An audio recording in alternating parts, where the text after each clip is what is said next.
Okay, so right now I have YouTube TV, Hulu, Vudu, uh, Disney Plus, Apple TV Plus, uh, Paramount Plus, Max, and like two others. Amazon Prime. I don't know if I said that one. And like it's getting ridiculous the number of different streaming platforms that there are on top of still having to have regular TV when that regular TV doesn't have like half the stuff that I want to watch. And it feels like it's just getting worse. Is there anything that they could do to, I don't know, make one centralized platform where you could get all of your favorite content? Is there? Because it just sounds like normal TV. Yeah, it sounds like old school cable. Yeah, just with the like on demand button. Uh-huh. That's all it is. Like, can we go back to that? Because this is getting ridiculous.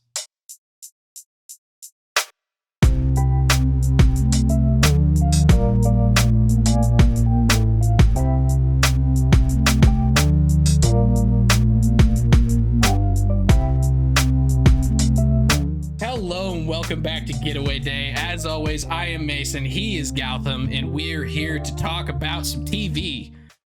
Specifically MLB on TV. Even more specific than that, 18 teams in MLB on TV. Does that sound about right? That sounds about right. This is a huge cloud that's hanging over uh, the offseason, really, for a ton of teams. I think we're going to get into some of the teams that we haven't even talked about hardly at all this offseason because of the inactivity. And this is probably one of the biggest underlying reasons for the lack of activity, I guess. Yeah. And so we've talked about this a couple different times over the course of the last year. But Diamond Sports Group, the company that owns all of the different Valley Sports TV stations, they went into bankruptcy about a year ago. They ended up dropping two different teams and just like quit paying them, gave the rights back to the teams. And that was the Diamondbacks and the Padres. There were concerns that there were going to be more teams that followed. It sounded like Diamond Sports Group, which I'll be referring to as DSG a lot. It's just way easier. But DSG, it sounded like it was going to come up with a deal with the MLB, the NHL, and the NBA to basically cease operations at the end of 2024. And so the NBA, the NHL, they had full on deals set and agreed to with DSG on how that was going to look. And then the leagues and all the teams were going to get all their rights back. MLB had not actually come to a final agreement with them yet. They were still in mediation on that exact point. But then here comes Jeff Bezos, which I think pretty much everyone in the world yells at Bezos and says, well, you have all the money. Why can't you just pay for this and fix it? And I think he thinks he's doing that by coming in and saying that he's going to invest $115 million through Amazon into Diamond Sports Group to help get them out of chapter whatever bankruptcy, chapter 62 at this point. Does it go up based on the number of trial, like court I thought we were at hearings? 11, but maybe it's 62 now. Is it not based on the number of court hearings? I thought each court hearing was a different chapter. Oh, okay. Yeah, that Yeah. sounds right. Yeah. It's like a book, right? Uh-huh. Yeah. Long book. Yeah. A really long book. But so Amazon is expected to invest $115 million for 15% stake in a new joint venture company with Diamond Sports Group that would also bring MLB to Amazon Prime. So that's the news that came out here the last couple weeks. And people have been trying to figure out what exactly this means, what it's going to look like, and how it affects stuff. And the answer is it's not really all that straightforward. It sounds like, with knowing nothing else about it, that any team that Valley Sports networks / DSG broadcast would also be on Amazon Prime, which last year was 12 teams. The year before that was 14 teams. Now it's potentially 9 to 11, somewhere in there. That's not true, actually. There's actually only 5 teams that would fall into that current Amazon Prime deal, which would be the Brewers, the Marlins, the Rays, the Royals, and the Tigers. Yeah, and those 5 teams, they're not like the most popular teams in Major League Baseball, but those digital rights are incredibly lucrative, and that's why Amazon wants to be in this business, in my opinion, because they want to branch out and have digital rights for as many teams as they can get, and branch out and have the rights for the big cash cows, the Cardinals, the Braves. They want those rights down the line, and they're kind of dipping their toes in the water. They're going to start with these, mid-market, low-market teams, and as they kind of increase the number of teams that they're broadcasting and streaming, they expect to like bring in subscriptions and make money like that, and that's why they're doing it, in my opinion. Like, right? Yeah, I completely agree with you. And Amazon isn't coming into this going, okay, we have 5 teams. That's what 17 point would that be? Is 16.666% of Major League Baseball.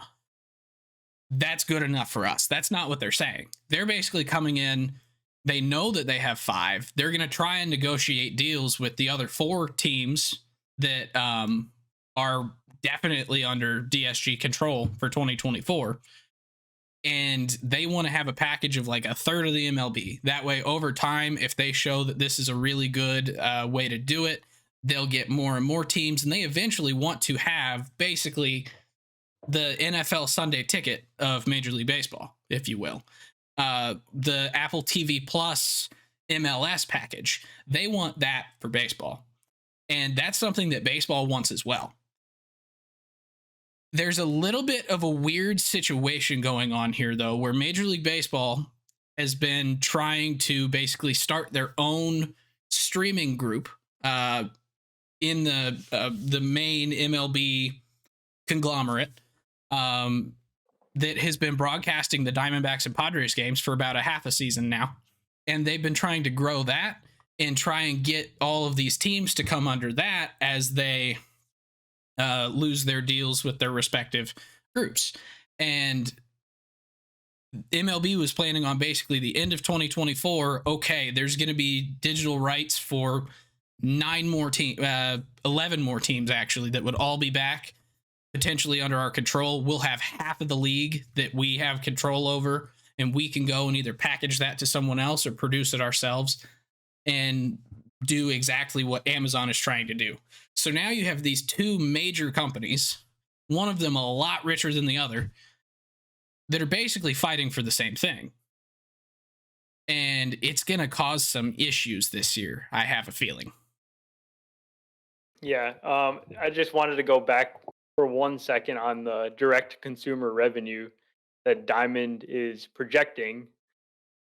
This is from a piece from The Athletic from last week by Evan Drellick. They're projecting growth from 49 million in 2023 to 658 million in 2026. So just in a few years, it's like ramping up massively, and that's why those digital rights once again are like this important. Yeah, and I think part of that is they realize how bad their own platform for direct to consumer was, because Bally Sports Plus was a thing. It was terrible. Like, nobody bought it. It was way too expensive. It was not a good product. You couldn't hardly Didn't get work, games right? anyway. Yeah, it just didn't work. And so now Amazon Prime has a platform that does work really, really well. I mean, there's a Right. reason there's an Amazon Prime game every week for NFL. There's a reason Amazon Prime has all these live events, and they're able to go and make a whole bunch of money and have their own series that do really well, like Jack Ryan, like Jack Reacher. Do they just pick anything named Jack and then just make it? Is that a thing? Yeah, I Is think there so. is there an Amazon Prime Jack Frost show that I haven't seen? Yeah, it's somewhere under What all the about a menus. Jack and the Giant Beanstalk? Do they have that? Yeah, that's called Jack Sawinski playing on Amazon Prime. Fair enough. But No, but we're I not guess talking I about can. Jack Sawinski. He's with the Pirates. That's true. That's true. But I guess side conversation. So like, let's imagine a scenario where Amazon does start taking over control of these broadcasts and everything. Could that not be a really good thing for Major League Baseball? Because that maybe gets more eyes on the game, and It you've got a good streaming platform. You know, like their app works, their TV app works. People are going to subscribe to those channels. it would be really good, assuming a couple of specific things. One, to get more eyes on it, if there's no extra fee to see these games. It's just if you have Prime, you get these games. I don't think that's going to be the case. I think there's going to be an additional fee. So you're still just going to get people who just want to see games. Does the blackouts affect it? If blackouts don't affect it, I think it will increase it a lot. I think that'll be huge. Because yeah, people have Amazon Prime. They're trying to get rid of cable because Comcast sucks. I mean, you guys saw the issues I had trying to record this podcast last week. That was the internet from Comcast, which is their good product. And I was having all those issues. Like, people don't want cable anymore. Yeah. So if there's any like silver lining here, I'm looking at the Yankee situation because they do stream on Amazon Prime. Um, Members of Amazon Prime in New York State, Connecticut, North and Central New Jersey, and Northeast Pennsylvania can watch the select New York Yankees games live on Amazon Prime, no additional cost. Okay, so it is location based to basically have it for free, being your local team. Right. Yeah. And then you could probably pay to watch it out of market, right? Right, which is kind of similar to like an MLB TV today. Yeah. But you don't have to have a cable package. You just have to have a Prime membership, which I don't think I know a single person who doesn't have a Prime membership. Yeah. Because if you're not paying $60 a year to save on shipping for like everything under the sun, what are you doing? Like, Yeah, it's sad though. We're just, you know, getting all our stuff from Amazon. It's kind of the worst. yeah, It's a so little bit. convenient, but it's the worst. Agreed. But so, but I think the other part for MLB is MLB wants to have like, they want to have negotiation leverage for not just right now, but for basically the rest of time. They would love if all these contracts began and ended at the same time, so that basically they negotiated as a league or as a group of half the league or whatever on the fee for Amazon that would get split amongst the teams. I don't think they want teams to be going one by one, year after year. There being a different team negotiating that may get picked up, it may not. They want certainty. And so I think MLB would prefer it if they got all the rights back first and then went to Amazon. Whereas this is essentially going to take all the deals that currently exist and they will be existing through the contract that exists right now. It wouldn't be terminating the contract, going back to MLB, renegotiate. It's, yeah, this deal was agreed to 5 years ago. This is the rate for those teams. It'll expire on the dates that it was already set to expire. And it makes it a lot more difficult in the future if for some reason Amazon starts screwing over MLB and they want to go to Apple and see if they could get a better product. You can't really do that. You'll still have select teams here and there, and it gets really confusing. Like, that's why they don't have like an NFL Sunday ticket of baseball. But the thing that also matters is the money, right? Because when the Padres were taken over by MLB last year to produce their broadcasts and everything, they were not paying the Padres the full like amount of the agreed upon deal that the Padres had with Diamond Sports Group, correct? Correct. So that's where I see where you're coming from with Amazon or with MLB not wanting to just hand it right over to Amazon, but maybe they do because Amazon's going to pay these teams more than they can pay the teams. So I think it's a little weird to think of it this way, but I think right now, the way that I'm kind of thinking about it, I'm actually having MLB The individual clubs and Amazon is three completely separate entities. Like the teams are not MLB in this instance. MLB is the conglomerate, the whole group. The group as a whole would love to have all the rights and go and negotiate just a giant deal for all 30 clubs. The individual teams want to make as much money for their specific teams as possible. And so all these clubs that don't have deals right now, they're the ones that are ultimately getting screwed the most by being with MLB and not getting all their broadcast rights money. So those are the clubs that need the new deals. They're also the teams that aren't likely to get new deals unless you start packaging them with these other clubs. So it's like, how do you balance the two? Like Peter Seidler's daughter or wife, I don't remember who took over the club. It's one of those two. I'm sure that, or for the Padres, they would love to get a brand new deal with probably not Diamond because they have a lot of issues with Diamond. I'm sure they would love to go over to Comcast and get a deal with Comcast to broadcast their games and pay them $40 million a year for 15 years. They would love it. I don't think it's feasible. I don't think that's going to happen unless you have a whole bunch of teams together that one of them is a cash cow, like the Cardinals, like the Braves, like the Houston Astros, who are in a little bit of a different situation because Diamond Sports Group is not the only club or the only company who is having trouble with these these regional sports networks and broadcasting through that particular method, I guess. But Warner Brothers Discovery got out of the regional sports network business completely. So there's 4 clubs right there that basically lost their broadcast partner as well, and that's the Mariners, the Rockies, the Astros, and the Pirates.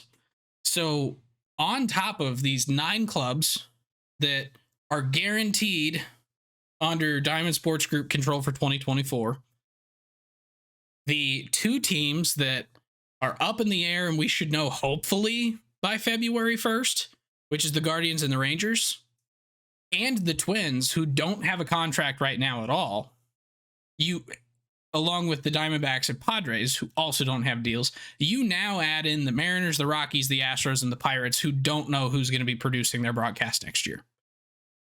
Some of them have been forming joint partnerships with the other clubs in their cities.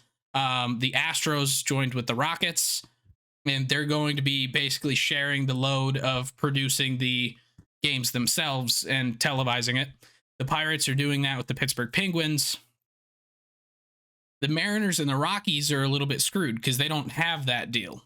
The Mariners already own Root Sports, so like they have the channel. They just haven't ever produced it themselves. They've never paid that part of the money, financed that part, or know how to do it. That's why they were with Warner Brothers. And specifically with the Mariners situation, Comcast Xfinity has doubled the cost for that channel, Root Sports, and none of that like loss in viewership is going to be like paid out by Comcast to the team. So they're going to be losing plenty of viewership this upcoming year, and then they have to deal with all the cost of production for this broadcast now that was not there before. So it's a really tough situation for some of these teams right now.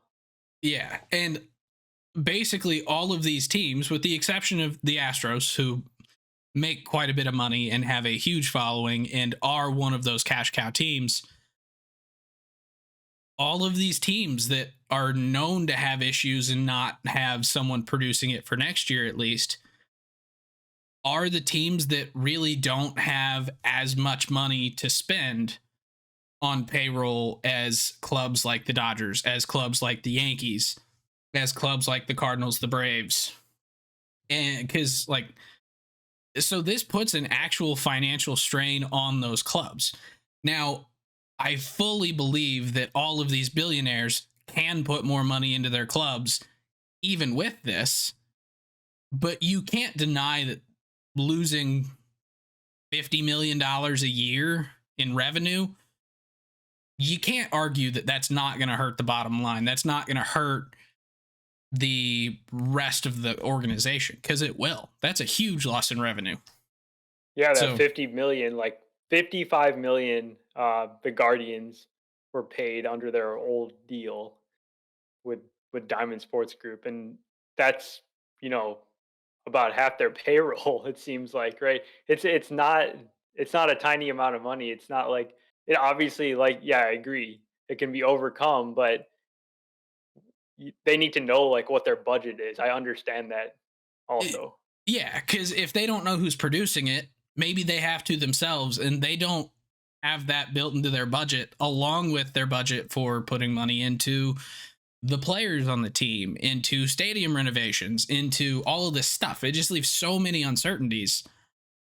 And these are not uncertainties that can be figured out in like a day. And then you just go, okay, cool, we're good now. Yep, let's go.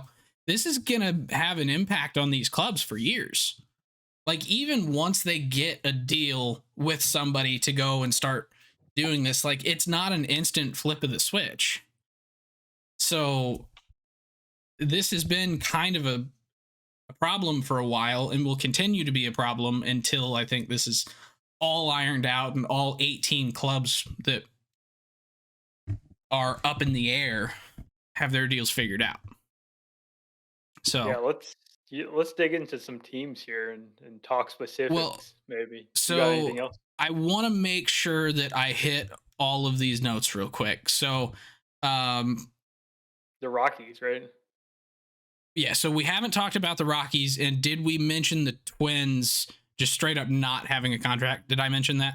You did mention that, yeah. Yeah. So the other part with the Guardians and the Rangers and sort of the Twins, all three of those clubs are kind of in talks with Diamond to either have smaller deals for next year, but still have their stuff broadcast through Diamond Sports Group. Um, or if they're just going to be completely released and go back to the clubs, at which point they'll go basically to MLB. The Twins would have to get a new deal because they don't have one at all. So they might be with MLB. So there's like three clubs that still on January 24th, 2024, do not know even a little bit if they're going to have a broadcast next year or who's going to be doing it. Like, at least everyone else knows that through at least 2024, someone's going to be doing it. And they could tell you who that person is. 2025, different question. But there's three clubs that don't even know for 2024. So this is a big deal, and there's going to be a lot more coming about this here in the next couple weeks. February 1st is when we're supposed to know on the Guardians, the Rangers, and the Twins. Okay. So Yeah. So the Twins feel like, yeah, specifically one of the most impacted. Obviously, they have no contract, and this was a team just a year ago. We were totally praising them. Pretty much a year to the date, just about. They had signed Carlos Correa. They had traded for Pablo Lopez. They were making moves, and they were looking like they would kind of rise rise above the other teams in that division that's awful. And now here we are a year later, and they've lost Sonny Gray, they've lost Kenta Maeda, they've lost Michael A. Taylor, and they're not. Yeah, so it's like they're losing key starting pitchers, and they're losing, bench guys, and they're not able to backfill any of those positions on their team. They've made one signing, major league signing this offseason, and it's an injured relief pitcher, Josh Stomount. So it's we've just described like why this is happening, but it's so rough for the Twins fans right now because this team should far and away be the best team in the division if they made even like small moves, and they're not able to do that because they have no idea what they're going to be getting from their TV situation. And right now they do sort of.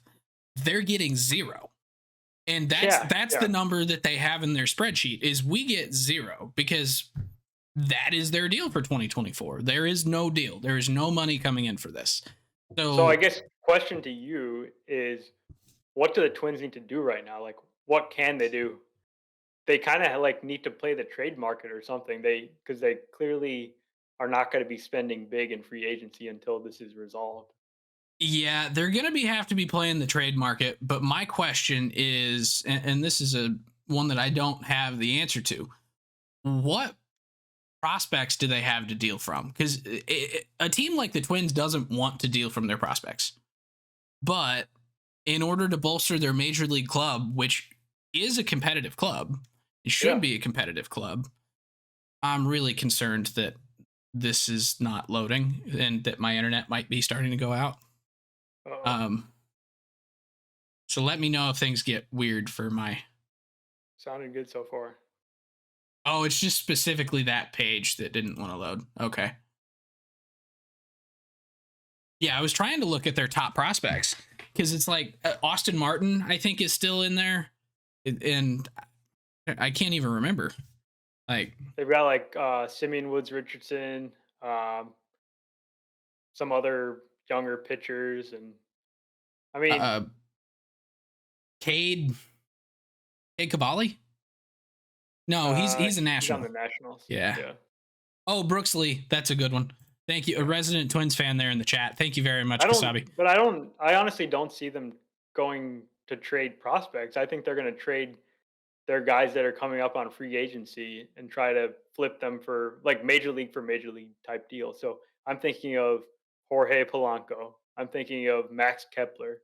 These are like solid big leaguers, but they need other help. They need pitching. They need guys that they can hang on to for longer. Because let's say this RSN issue continues and they don't actually get a favorable deal, then they're in a position where they're not going to sign Max Kepler to a new contract. They're not going to sign these guys for long term deals because they're going to be cutting payroll. So they So, have to get younger. so I feel like you're not going to get major leaguer for major leaguers. I feel like you're giving major leaguers for high level Prospects. prospects, That's but possible. Yeah. but that basically says, yeah, we're not going to be, we don't expect to win the division this year because we don't think we have the money to win the division. And so we're basically going to sell off, go into a soft rebuild. And that's not what they want to do, Yeah. especially Yeah. right now. Like, you have Eddie Julian, you have a finally kind of healthy Royce Lewis, you have a Byron Buxton who's coming back again from injury. And when he's healthy, he's amazing. Like, you have good controllable players that are going to stay on your roster. You don't want to put them through a soft rebuild right at the beginning of a competitive window, even though financially that might be like what you have to do. I know it just feels like such a tough position because like you don't want to get to free agency and just lose those guys, right? Like Yeah. it feel that'd be a bad outcome as well. So that's why I feel like that's the one route that makes sense to me. They have to trade like a Kepler or a Polanco and salvage something out of it, whether it is major league talent or like high minors. You have to get something in return. Yeah. So, but the point being basically that they're kind of screwed. Like, Yeah, it's so bad. and they're not the only team that is in a similar situation. Like, I one of the teams that could very well lose their TV deal here in the next 7 days, the Rangers, just won a World Series. When you win a World Series and you've spent about $1 billion in the last off or the offseason before on a middle infield, you kind of want to keep throwing money at that and try and win another championship while you have your $1 billion middle infield. And right now, they really can't go out and spend money. They haven't brought back Jordan Montgomery. They haven't brought back like some of these players who were a big part of that World Series run that are very, very good players. They should 100% be trying to keep around because they don't have the financial security to be able to say, yeah, we can afford it right now. And if we have a down year and people kind of quit coming to the stadium, ticket sales will be able to maintain that for the next 3 years. Because if Yeah, ticket this sales one's a is head scratcher, right? This one's like I don't understand this one at all. Why are the Rangers on the chopping block for the teams that Bally would continue broadcasting? $110 million a year. Yeah, so that's the main thing. It's like they agreed to such an amazing deal for the team, $3 billion over what, 20 years or something. Something like that. Yeah, so it's a lot of money going to the team, and obviously it didn't make the cut, but it's also strange to me because it's a really, really good team, really popular team in a massive metropolitan area. It's like, Yeah. yeah, yeah, I don't know. And like that one, the argument last year with them almost losing it mid-season was that they weren't worth $110 million.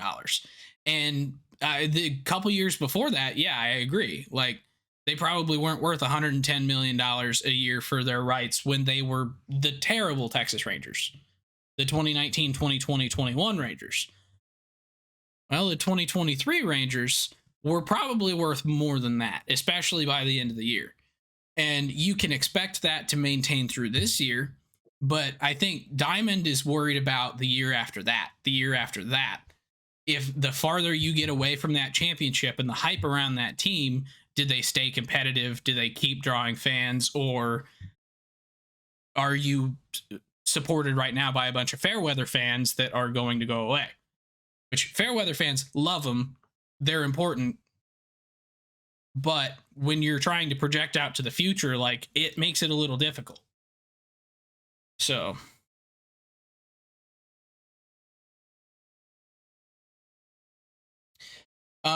so some of the other teams that have been like kind of having a little bit of a weird offseason that are affected by this, two of them didn't even get all their money last year. That's the Padres and the Diamondbacks. And we saw what the Padres have been doing.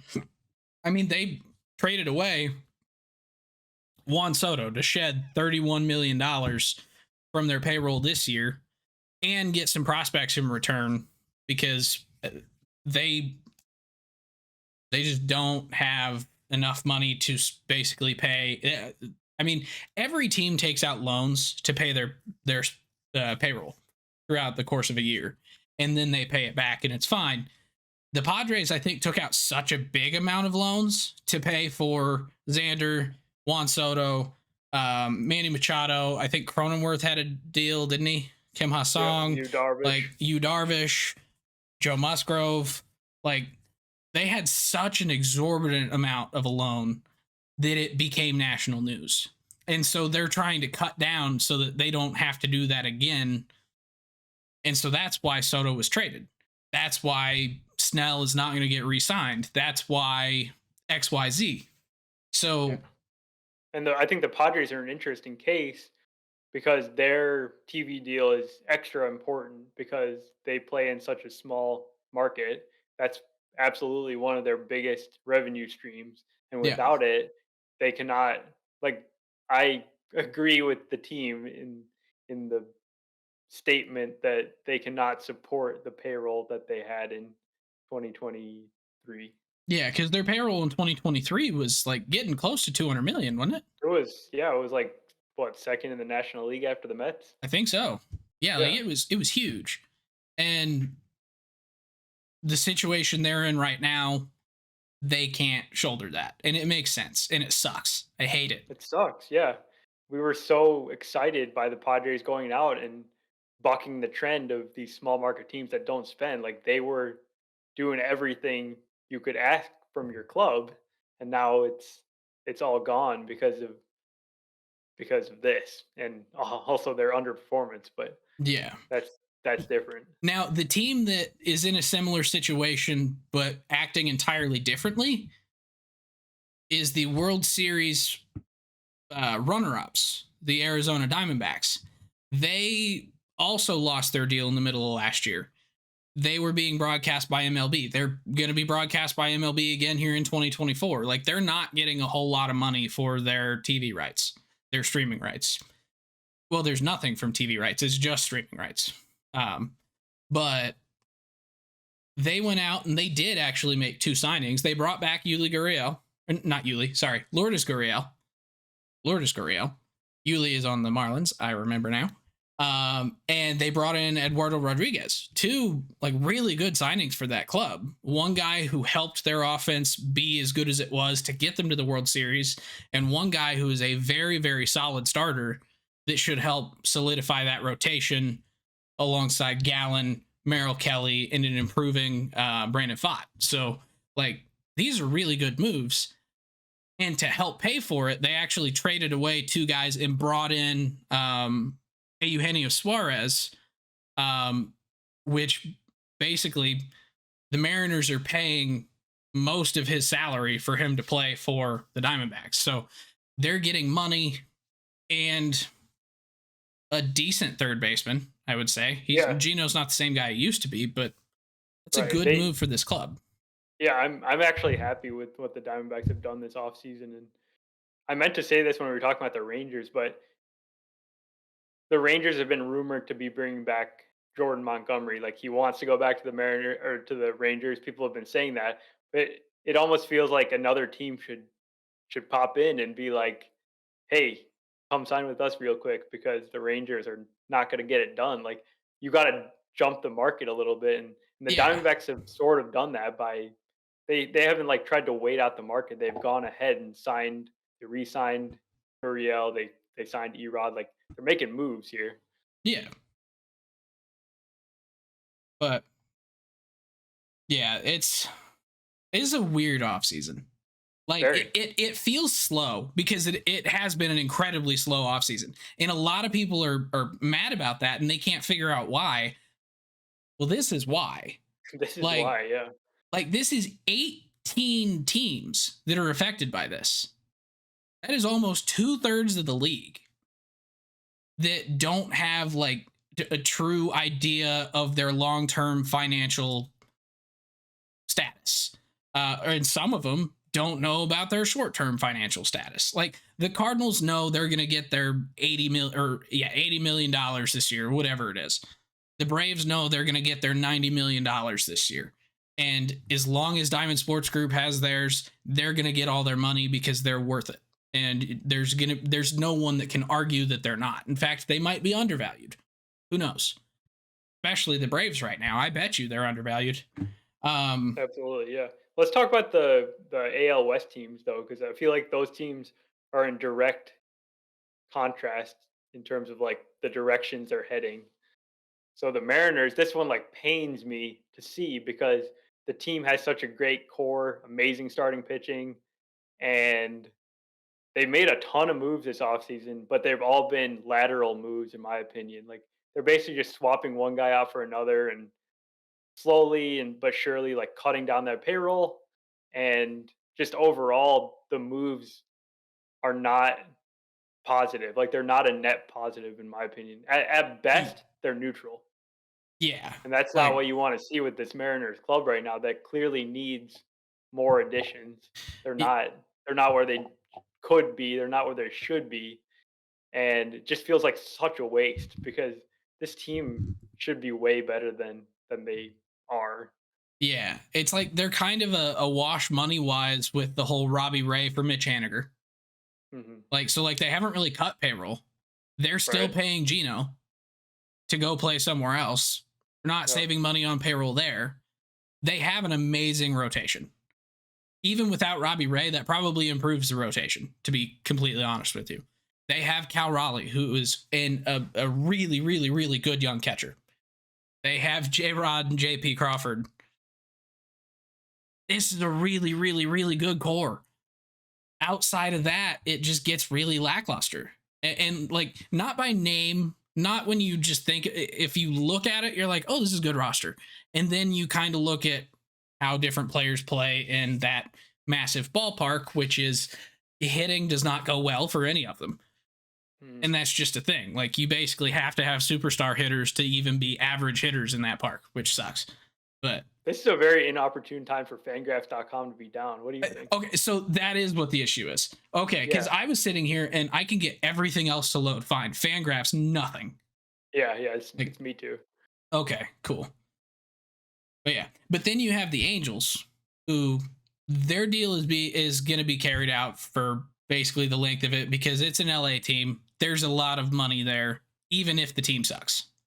But Yeah, the they Angels, still are they cutting haven't done payroll. anything, right? Like They they lost a guy named Otani, and they haven't added a single bat all offseason. So That's not that's tough. completely true. They did add here. We talked about it in This Week in Baseball, the end of last week. They just made a couple of moves for. Stevenson, but pitchers, they've made pitcher moves. No, they signed. Shoot, who was it? They signed a pitcher or a hitter yesterday. They signed Matt Moore yesterday, right? Oh, is he a pitcher? Yeah. Oh, well, that's awkward. Who am I thinking? I don't know.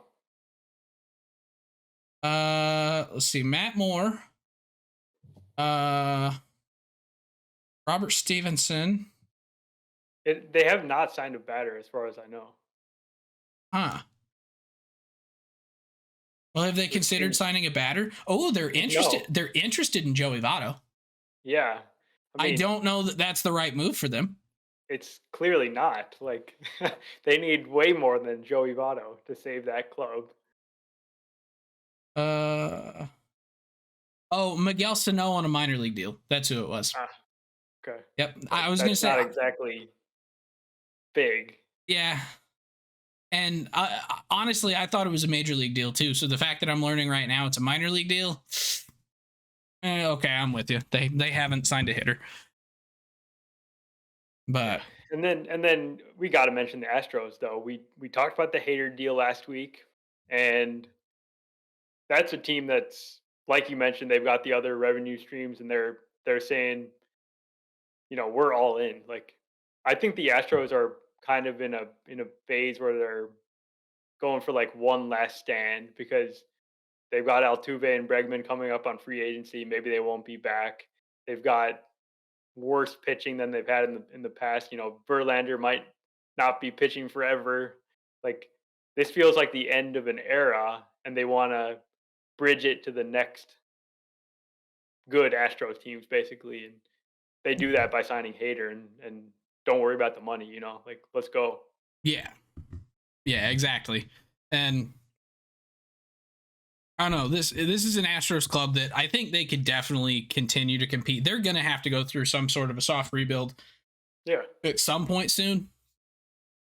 But they're on like the tail end of a solid 9 years of a really insane. competitive run after being that Astros team that lost 100 plus games like 4 years in a row. So it's nice to see them signing Hader to this deal, even though they're basically losing about $73 million a year from their broadcast rights, because they're going from a $73 million deal that they had with AT&T Sportsnet down to basically getting 50 a year with their joint venture with the Rockets. So they still have a big TV deal, but it's to themselves, sort of. It's just And the it's like revenue they're from losing that. 20 plus million, and Yeah. yet they still go out and they add $20 million of payroll by signing Josh Hader. So Yeah. So, good for them. but it doesn't seem like this has really affected the Pirates at all. Like the Pirates are just doing Pirates things, which is don't really spend a lot of money. They'll sign old guys, and then they'll trade them later.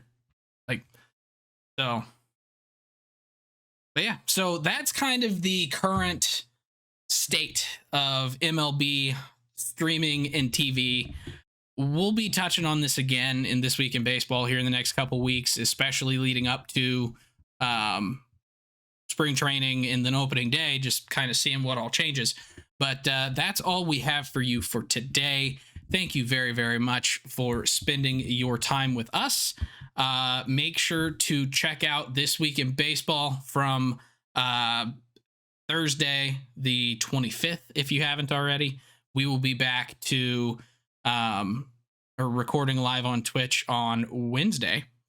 And then all of your next week's episodes will go live as scheduled. So thank you very much and have a great rest of your day. If you enjoy the podcast, please subscribe on your favorite podcasting app or YouTube to make sure you don't miss any future episodes. Join the conversation on Facebook, Twitter, Instagram, and TikTok at Getaway Day Pod. If you enjoy card collecting, check out our sister YouTube channel at Getaway Day Cards.